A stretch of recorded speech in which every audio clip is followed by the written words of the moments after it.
Hey, time for another story with Mrs. Christie. Today's book is called The Tub People by Pam Conrad.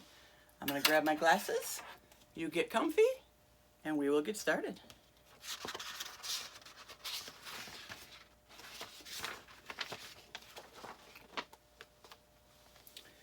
The tub people stood in a line all day on the edge of the bathtub. There were 7 of them, and they always stood in the same order. The father, the mother, the grandmother, the doctor, the policeman, the child, and the dog. They were made out of wood, and their faces were very plain. They could smile or frown or cry or laugh. Sometimes they would even wink at each other, but it hardly showed.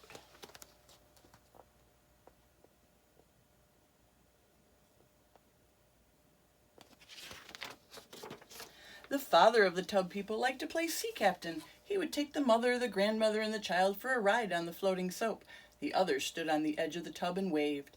Once in a while, the child of the tub people would slide off the soap into the warm water. "Help! Help!" And the captain would rescue him. "We're coming! We're coming!" The policeman and the doctor liked to have water races bobbing from one end of the tub to the other. The child would cheer, and the grandmother would say, "Hush! You're being very noisy." When bath time was over, the tub people always lined up along the edge of the tub. The father, the mother, the grandmother, the doctor, the policeman, the child, and the dog.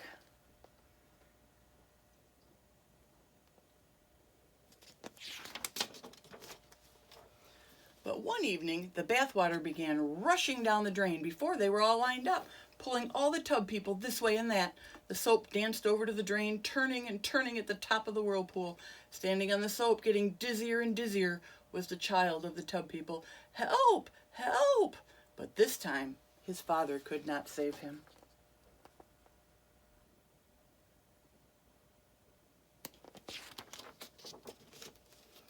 And the tub child disappeared down the drain without a sound.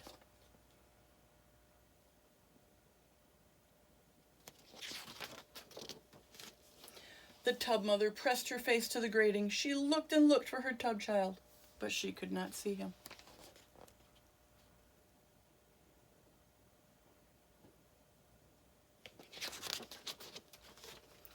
Later that night, the tub people lined up on the edge of the tub, just the 6 of them. The soap was soft, and back in the soap dish, the washcloth made a lovely dripping sound as it hung from the faucet. The tub people felt very sad.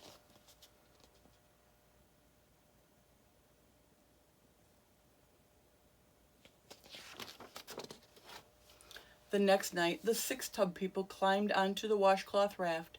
They called and called for their tub child. Of course, they knew exactly where their child had gone, but somehow they felt comforted by calling for him. "Honey, where are you? Come home now. Please come back." But he did not answer. Every evening, the tub people continued to float in the bathwater, but in time they stopped calling, and they never winked at each other anymore.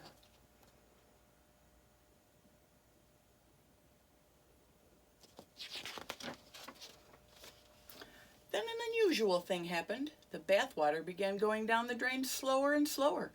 Big people came and peered into the tub. "What's the matter with the tub drain?" they asked. They filled the room with deep voices and blocked the light. "What's the matter with the tub drain?" The tub people stood woodenly in their line. If they could have spoken, they would have shouted out what a terrible drain that was, and how it had sucked away their little tub child. But they were silent.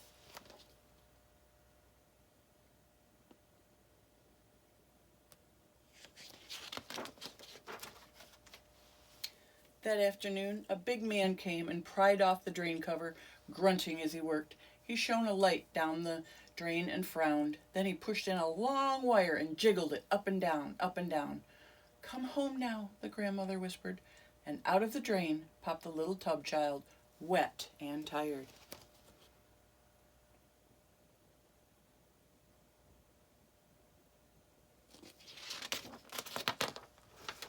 The tub people stood in a line, quietly watching. One by one they smiled, the father, the mother, the grandmother, the doctor, the policeman, and the dog. And the tub mother had soapy little tears running down her wooden cheeks. But the big man did not look at them. He tossed the tub child into his toolbox, shut it with a click, and left.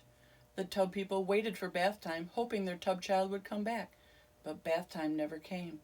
It grew later and later, and still they waited, worrying all the while.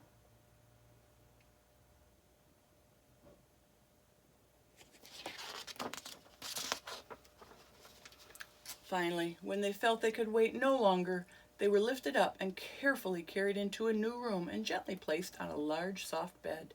It seemed just like the water to them, except that it was dry and very firm. And there were 7 of them once again.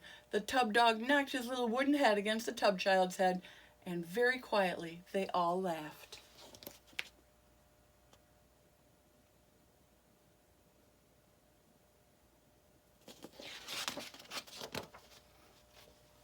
There was a thick quilt on the bed, and when it was all bunched up, they would go mountain climbing. The father liked to be the leader, and he would lead them up one side of the mountain, and then they would all tumble easily down the other side. The grandmother liked to hide under the pillow and have everyone come find her.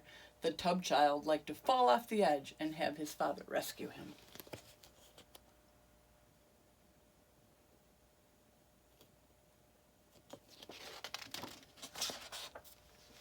Each night when the lights went out, they lined up along the windowsill just as they had along the bathtub edge. The father, the mother, the grandmother, the doctor, the policeman, the child, and the dog.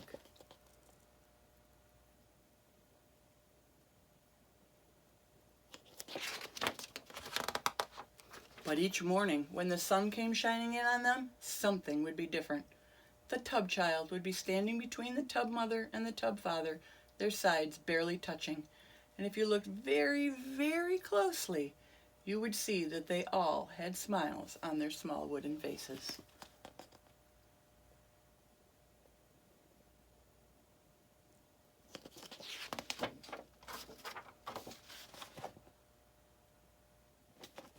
And that's the end of that story. Come on back next time, we'll have another one.